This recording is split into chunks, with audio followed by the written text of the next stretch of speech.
അച്ഛാ ഗുരുവായൂരോ മനക്കണ്ണന്റെ കഥയൊന്നു ചൊല്ലാമോ? അക്കഥയൊക്കെ കേട്ടിരിക്കാൻ എനിക്കെന്തിഷ്ടമാണിന്നു. ഒക്കെ പറയാൻ എളുതല്ലതാർക്കും കണ്ണന്റെ മാഹാത്മ്യം. 1000 നാവുള്ള നന്ദനു പോലും ആവുന്നതല്ലല്ലോ. ആശ്രിതവത്സലനായ ശ്രീകൃഷ്ണന്റെ കാരുണ്യപൂരത്താൽ സൽക്കഥ ഞാനിന്നൊരൽപ്പമാവും വിധം പാടിപ്പറഞ്ഞിടാം.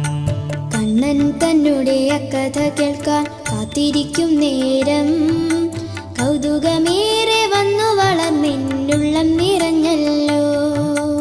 ആലില കണ്ണന്റെ പൂജകനായി പണ്ടൊരു കാലത്ത് ഉണ്ടായിരുന്നു പോൽ നിന്മിനിയിലത്തൊരച്ഛൻ നമ്പൂരി.